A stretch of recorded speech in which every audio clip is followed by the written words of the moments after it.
The champagne glass trembled in Mia's hand before she even understood why. Richard Calloway stood at the head of the table, tapping his fork against crystal, and the room went quiet the way rooms always went quiet for him. Not out of respect, but out of practiced fear. 60 guests. White tablecloths stretched the length of the Calloway Estate's East Ballroom. Candlelight caught the diamonds at Vera Calloway's throat, and somewhere near the string quartet, a waiter froze mid-step, sensing what everyone else was only beginning to. 2 years, Richard said, raising his glass toward his son. 2 years since my boy made the biggest mistake of his adult life.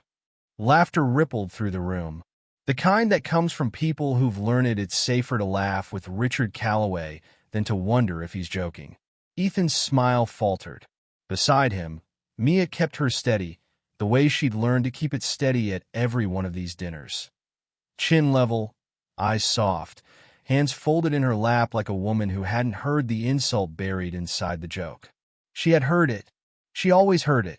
Look at her, Richard continued, gesturing with his glass toward Mia the way a man might gesture toward a piece of furniture he was still deciding whether to keep. A nurse, changing bedpans for $40,000 a year, and somehow she's sitting at my table in a dress that costs more than her monthly rent. He chuckled, shaking his head, savoring it. I'll give her this. She knows how to marry up. The laughter this time was thinner. A few guests glanced at their plates. Vera's hand tightened around her napkin, but she said nothing because saying something had never once changed anything.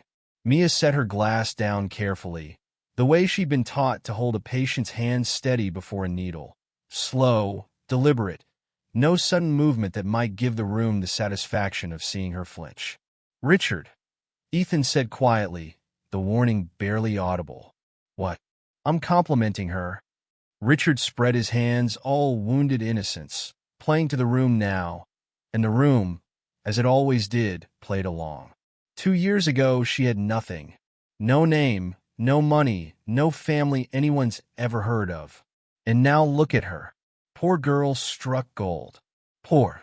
The word landed in Mia's chest the way it always did. Low and familiar, an old bruise pressed by a hand that knew exactly where to find it. She thought of her father's hands, cracked from decades of work she'd never fully understood the shape of. She thought of powdered milk in a chipped mug, of the trailer in Ohio with the space heater that never quite reached the back bedroom, of a man who never once, in 29 years, called what they didn't have a tragedy. Poor wasn't the word for what they'd survived.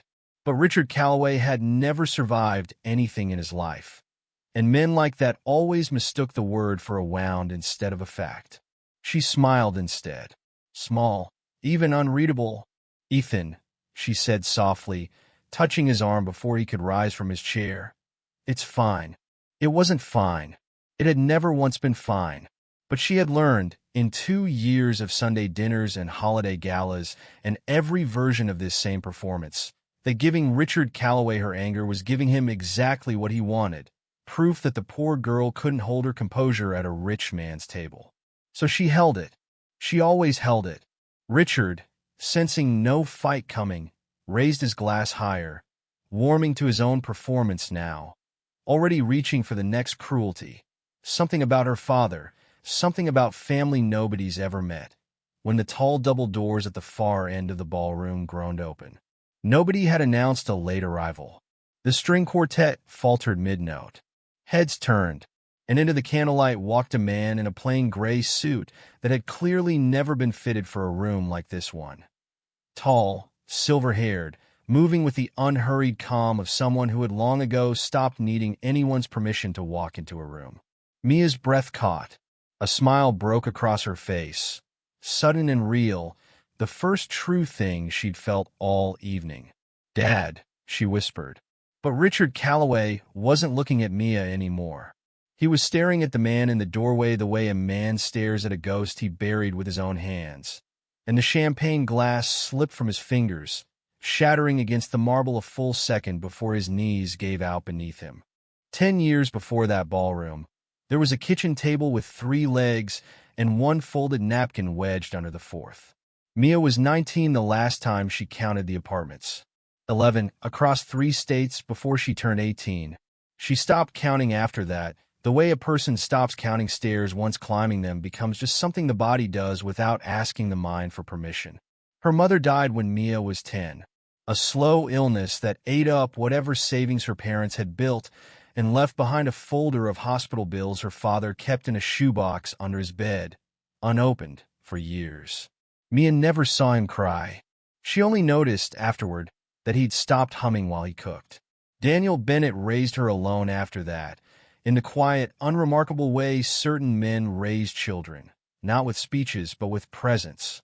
He worked at a hardware store in Dayton, then a warehouse outside Toledo, then eventually settled into managing inventory for a regional trucking company, a job with no title anyone would be impressed by in hours that let him be home for dinner most nights. He packed her lunches in brown paper bags long after her classmates had moved on to insulated boxes with cartoon characters. He never once apologized for it. What Mia remembers most isn't the moving, or the thin winters, or the space heater that hummed all night and warmed nothing. It's the certainty in him. Whatever they didn't have, her father carried himself like a man who had already survived the worst thing that could happen to him, and everything after was simply logistics. She asked him once at 14 why they never talked about his life before her mother. He'd smiled, folded his newspaper, and said only, "Some doors don't need reopening, sweetheart." She never asked again. It would be 15 years before she understood what was behind that door. Richard Calloway told the story so often he'd begun to believe every version of it equally, even the ones that contradicted each other. In interviews, it was a garage in Youngstown and 40 borrowed dollars. At shareholder dinners, it was a factory floor and a work ethic nobody else in his generation possessed. On the wall outside his office, a framed magazine cover read "The Man Who Built Steel from Nothing," and Richard walked past it every morning the way other men might walk past a mirror, checking that the image still held. Calloway Industries was worth $4.1 billion now. Steel and industrial manufacturing stretched across 9 states, and Richard treated that number less like an achievement than like a verdict on his character. Proof that he'd been right. Proof that whatever it took to get here had, by definition, been worth taking. Ethan had grown up inside that verdict. Vice President of Public Relations by 28, a title his father had handed him the way some fathers hand down a watch, not because he'd asked for it, but because refusing it had never been a real option. Ethan had learned early that disagreeing with Richard cost more than it was worth. A raised eyebrow at dinner could mean a week of silence. A closed door could mean an empire quietly deciding whether you still belonged inside it. So Ethan nodded. He signed off on press releases his gut told him to challenge. He sat through toasts that made his jaw ache with the effort of not speaking. He told himself this was patience, not surrender, though some nights, lying awake beside Mia, he wasn't certain there was still a difference. His father had built an empire from nothing, or so the story went. What Ethan had never let himself wonder, until very recently, was what, or who, had been standing in the way of that nothing before his father cleared it. The chandelier above the table threw down its light in wide gold circles, and Mia had the strange, detached thought that she could see every diamond in the room reflected in it, twice. Richard wasn't finished. He rarely was. Once he'd found a thread worth pulling. 40,000 a year, he said again, savoring the number like it was a punchline he'd been saving. You know what I made my first year in steel? More than that in a month. And I built something with it. He gestured at the room, the chandelier, the 60 guests holding their breath around their untouched plates. What does a nurse build, exactly, besides a very convincing case for marrying well? Somewhere down the table, a woman in emerald earrings laughed before catching herself. Vera's eyes dropped to her wine glass. She had spent 31 years married to Richard Calloway, and in all that time she developed a very particular skill, the ability to be present in a room without ever quite being in it. She turned the stem of her glass a quarter inch and said nothing, and the saying nothing was its own kind of answer. I mean it as a compliment, Richard added, though nobody at the table believed him, least of all himself. Ethan settled. Every man settles eventually. I just didn't expect him to settle so far down. Something in Ethan's chest, held tight for 2 years, finally gave. That's enough. His voice cut through the low hum of the room, quiet but unmistakably firm. The first time in longer than he could remember that he'd said those 2 words to his father in front of anyone. She is not a punchline, and I am done sitting here while you make her one. Richard's head turned slowly toward his son, something sharpening behind his eyes.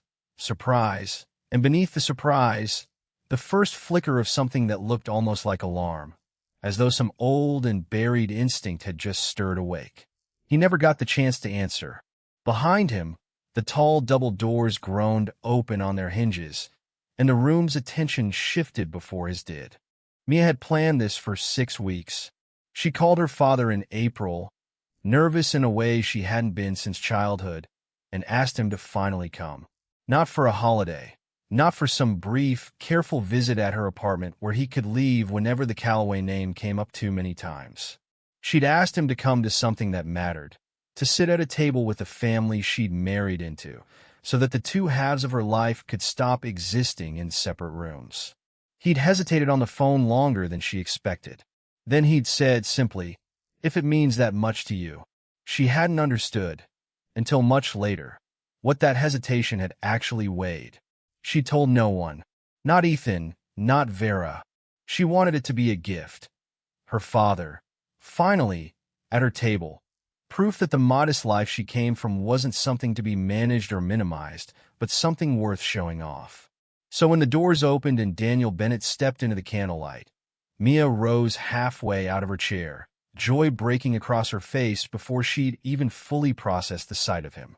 She didn't see, at first, what was happening at the head of the table.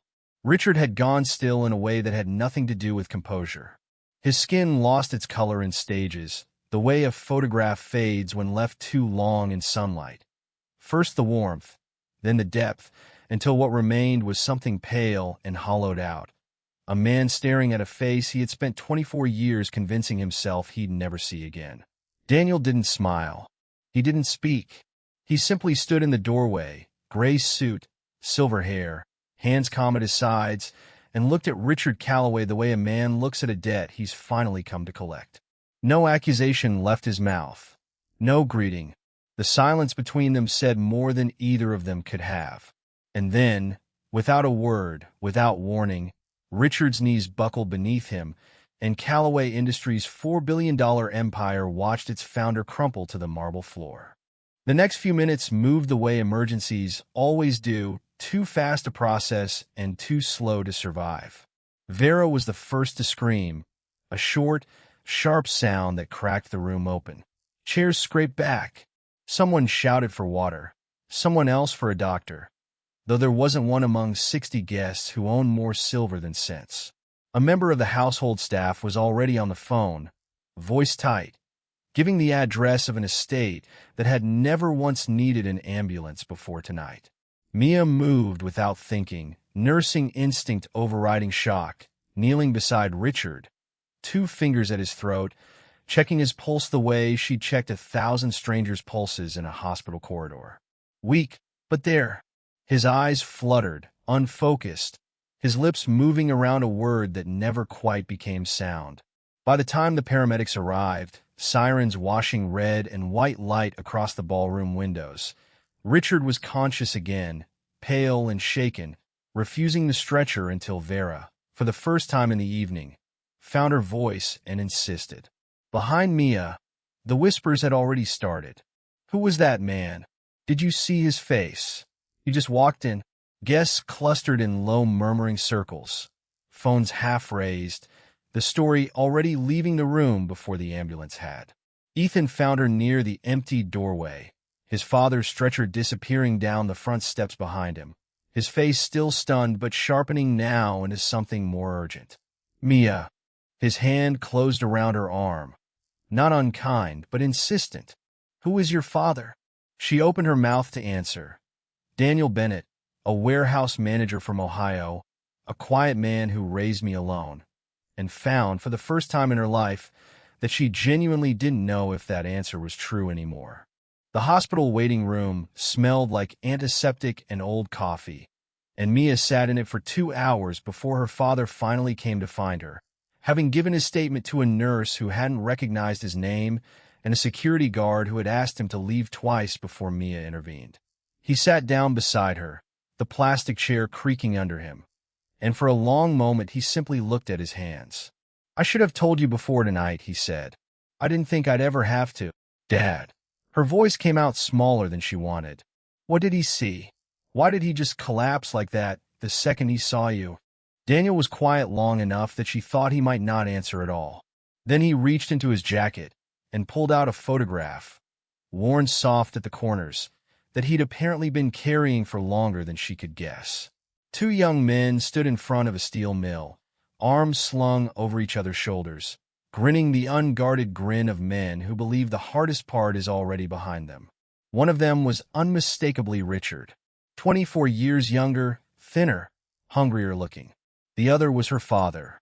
24 years ago, Daniel said, I put every dollar I had into a steel operation outside Pittsburgh. So did he. 50-50. Equal partners. He tapped the faded lettering stamped along the mill's outer wall. Barely legible now, but still there. Calloway Bennett Steel. Mia stared at the photograph, then at her father, then back again, trying to fit this man, this quiet, unassuming man who'd packed her school lunches in paper bags, into the same frame as the empire that had just humiliated her for being poor. You built this, she said slowly. You built Calloway Industries. And he called me, she couldn't finish it. He called you poor, Daniel said quietly, in the company your father helped build with his own two hands. Mia held the photograph like it might dissolve if she gripped it too hard. Then what happened? How does a 50-50 partner end up managing a warehouse in Toledo? Daniel exhaled, a long, tired breath that seemed to carry 21 years inside it. 3 years after we founded it, the company's books turned up short. $2.3 million, gone from an account only 2 people had real access to. He looked at his hands again, turning them over as though checking they were still the same hands from the photograph. I didn't take a cent of it, but the transfers were traced to accounts with my name on them. Documents I never signed had my signature on them. By the time my lawyer understood how deep it went, the board had already voted, and the district attorney already had a case. You went to prison. It wasn't a question. Mia already knew the shape of the silence her father had carried her whole life. She just hadn't known its name until now. 5-year sentence. Serve 3. He said it plainly, the way he said most hard things, stripped of self-pity because self-pity had never once put food on a table. I lost the company, lost the house, lost every friend who decided it was safer to believe a jury than believe me. He paused. Your mother didn't. Mia's throat tightened. She knew this part of the story, or thought she had. The illness, the hospital bills, and the shoebox, the humming that stopped. She got sick 18 months into my sentence, Daniel said. I filed for compassionate leave to see her. Got denied twice. By the time they finally let me out for the funeral, I'd missed the last 6 weeks of her life. I buried your mother in handcuffs, Mia, with 2 guards standing behind me like I might run. He looked up at her then, and for the first time all night, she saw not the calm, steady father she'd always known, but the young man from the photograph, the one who had trusted the wrong partner and paid for it with everything he had. I came tonight because I finally have a way to prove none of it was mine to lose. A way to prove it, Mia repeated. Dad, if this happened 21 years ago, why now? Why tonight of all nights? Daniel reached into the inner pocket of his jacket again, and this time he produced not a photograph but an envelope, the paper gone soft and yellowed at the folds, addressed in handwriting that shook in places where a steady hand would have held the pen. 3 weeks ago I got a letter, he said, from a man named Harold Wexler. You wouldn't know the name. He was Richard's lawyer back then, his fixer, if we're being honest about what that job actually was. He turned the envelope over in his hands but didn't open it, as though he'd already memorized every word inside. Wexler's dying. Pancreatic cancer, the letter said. Months, not years. And he wrote to you. Mia's voice had gone very quiet. He wrote to confess. Daniel finally slid the folded pages free, and Mia caught a glimpse of dense, cramped handwriting covering both sides. Wexler drafted the falsified transfer documents himself. Forged my signature on 3 of them. Richard didn't just benefit from the frame, he ordered it. Sat in Wexler's office and told him exactly what needed to disappear and whose name needed to be on it when it did. Daniel's jaw tightened. Wexler kept a copy of everything. Bank records, the real transfer trail, even a recording of the conversation where Richard laid it out. Said he spent 20 years telling himself he'd take it to his grave. Then the diagnosis came. And I suppose a man finds it harder to carry a lie once he can count the months he has left to carry anything. Mia stared at the envelope like it might catch fire in her father's hands. This proves everything. It proves everything, Daniel agreed. Then, quieter, almost to himself, I didn't come here tonight to destroy him, Mia. I came because you're his family now, and I needed you to know the truth before someone else decided how you'd hear it. He didn't say what he intended to do next. Mia wasn't certain, watching his face, that he'd decided yet either. Ethan had been standing outside the small consultation room for longer than either of them knew. He'd come looking for Mia after the nurses finally let him step away from his father's bedside, following the sound of her voice down a corridor that smelled of bleach and vending machine coffee. He'd stopped just short of the doorway, hand raised to knock, when he heard the words falsified transfer documents and ordered it himself, and something in him told him to lower his hand and simply listen instead. By the time Daniel finished speaking, Ethan understood that the man he'd spent 30 years learning to obey wasn't the man he'd thought he was obeying. He didn't go back to Mia. Not yet.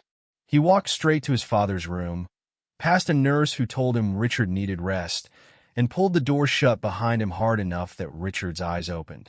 Calloway Bennett Steele, Ethan said, no greeting, no softness left in him. You want to tell me why I've never once heard that name in 30 years? Richard's face, still gray from the collapse, tried to arrange itself into something authoritative and managed only something brittle. You don't understand what building something from nothing requires. I understand you had a partner. I understand you had him framed and locked up and buried his wife while he was in handcuffs. Was that required too? I was protecting what I built. Richard's voice cracked upward, defensive in a way Ethan had never heard from him. Daniel wanted to slow everything down, more oversight, smaller risks. He'd have kept us small forever out of fear. I saw what the company could become. I did what needed doing to make sure nobody could take that vision away from me. He looked at his son, searching for the old compliance, the familiar retreat. Everything you have, this family's name, this life, exists because I made a hard choice 24 years ago. No, Ethan's voice didn't rise, which somehow made it worse.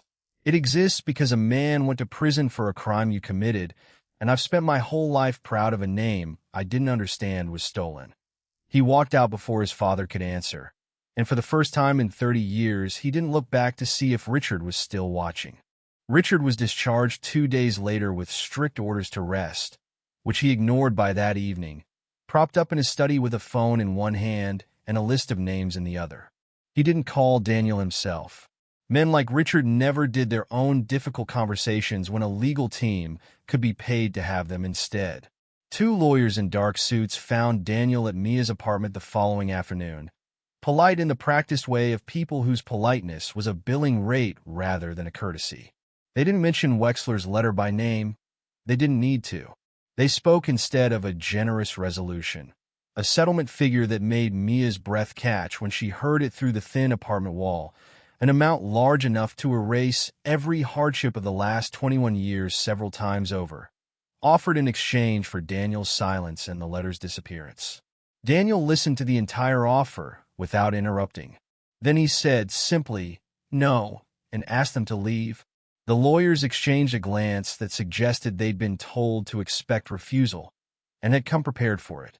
Mr. Calloway wanted us to convey something else, the taller one said, unhooking his briefcase. If this matter proceeds, The company's resources for litigation are considerably deeper than yours. This could take years, and certain details about your original conviction, the embezzlement charge, the prison record, those become public again the moment you make any of this public yourself. People rarely remember the appeal. They remember the headline. It wasn't a threat delivered with anger. It was worse than that, delivered with the calm certainty of men who had done this before and expected it to work again. Daniel walked them to the door himself. "Tell Richard," he said, "that I already lost everything once believing silence would protect me. It didn't protect my wife. It won't protect him either." The Calloway Industries boardroom had hosted 1,000 quiet, orderly meetings in its history. This was not going to be one of them. Ethan had called the emergency session himself, using an authority he'd never once exercised in 6 years as vice president, and the board members who filed in, 12 of them, plus counsel, plus 2 nervous junior associates taking notes nobody had asked for, arrived already unsettled. Word of Richard's collapse at the anniversary dinner had traveled fast in circles that measured gossip in stock price implications. Nobody here believed a 61-year-old man simply fainted from excitement. Daniel sat beside Ethan at the long table, plain gray suit again, a slim folder in front of him that looked almost too modest for what it contained. Richard arrived last, still pale, flanked by his legal team, clearly expecting to run the meeting the way he'd run every meeting in this room for 2 decades. He didn't get the chance. "Before we begin," Ethan said, "I want the board to hear something." He nodded to Daniel. Daniel opened the folder and, without theatrics, without raising his voice, laid out 24 years in 12 minutes. The original partnership agreement, 50-50, signed by 2 young men outside a mill that no longer existed under that name. The embezzlement charge, the prison sentence, and then, sliding a copied page down the table for each board member to see, Harold Wexler's confession, his admission, in his own failing handwriting, that he had forged the transfer documents on Richard's direct instruction, backed by financial records that had sat untouched in a lawyer's private files for 2 decades, and a recording, its transcript included, of Richard's own voice ordering the frame-up in detail. The room went silent in a way boardrooms rarely do, not the polite silence of people choosing their words, but the heavier silence of people recalculating everything they thought they knew about the man at the head of the table. "This company," Daniel said quietly, "was never built on nothing. It was built on my labor, my capital, and a lie that put an innocent man in prison and buried his wife without him." Richard opened his mouth to object. No sound came out. For the first time in his life, there was no story left to tell. The board didn't vote that day. It didn't need to. By the time legal counsel finished reviewing the documents overnight, the confession authenticated, the recording verified, the original partnership agreement pulled from archived county records that still existed, brittle but legible, in a courthouse basement. Richard understood the math better than anyone in the room. A criminal referral was no longer a possibility his lawyers could negotiate away. It was a certainty they could only delay. He resigned 3 days later. In a statement his own PR department drafted without him, citing health reasons, to a business press that had already begun quietly circulating the truth. There would be no criminal trial in the end. Advanced age, failing health, and a swift, humiliating settlement negotiated by lawyers no longer working to protect his name, only to protect what remained of the company's stock price. But everyone who mattered now knew exactly what he'd done, and Richard Calloway, who had spent 30 years curating a story about a man who built something from nothing, discovered too late that the truth doesn't ask permission before rewriting a legacy. The board restructured within the month. Daniel's original 50% stake, non-negotiable under the 24-year-old partnership agreement that had never legally dissolved, was formally restored, along with 2 decades of compounded value his lawyers were still calculating. The company's name changed for the first time since its founding. The new signage above the Pittsburgh headquarters read, simply Calloway Bennett Steel, exactly as it had once read on a mill wall in a photograph 2 young men had posed in front of, certain the hardest part was already behind them. Ethan didn't attend his father's final board appearance. He spent that afternoon instead at Mia's father's side, helping him review contracts neither of them fully trusted lawyers to get right without a second pair of eyes. "You didn't have to choose," Richard told him once, weeks later, over a phone call Ethan almost didn't answer. "I know," Ethan said. "I chose anyway." 8 months later, there was no chandelier. Daniel's kitchen table had 4 working legs now, a small, stubborn point of pride he'd insisted on buying himself, even after Mia offered to replace the whole set. Steam rose off a pot of stew that had simmered most of the afternoon, filling the small house with the kind of smell that no catering staff had ever managed to replicate at any dinner Mia had sat through in the Calloway ballroom. Ethan set the table without being asked, 3 plates instead of the 60 he'd once watched arranged with military precision. Mia leaned in the doorway, watching her husband and her father move around each other in the small kitchen with an ease that had taken months to build and had come, in the end, far more naturally than either of them expected. They didn't talk about Richard much anymore. There wasn't much left to say.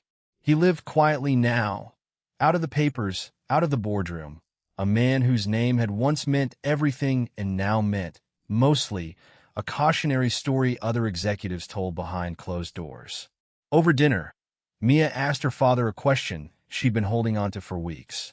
"All those years you knew the truth and said nothing. How did you carry that and not let it eat you alive?" Daniel considered the question the way he considered most things, slowly, turning his spoon in his hand before he answered. "I used to think patience was just another word for giving up," he said. "Sitting in that cell, I had a lot of time to decide that wasn't true. Patience isn't surrender. It's just refusing to let a lie set the terms of your life faster than the truth can catch up to it." He looked between his daughter and the son-in-law he'd come to trust more than he'd expected to trust anyone with the Calloway name. The truth doesn't need to hurry.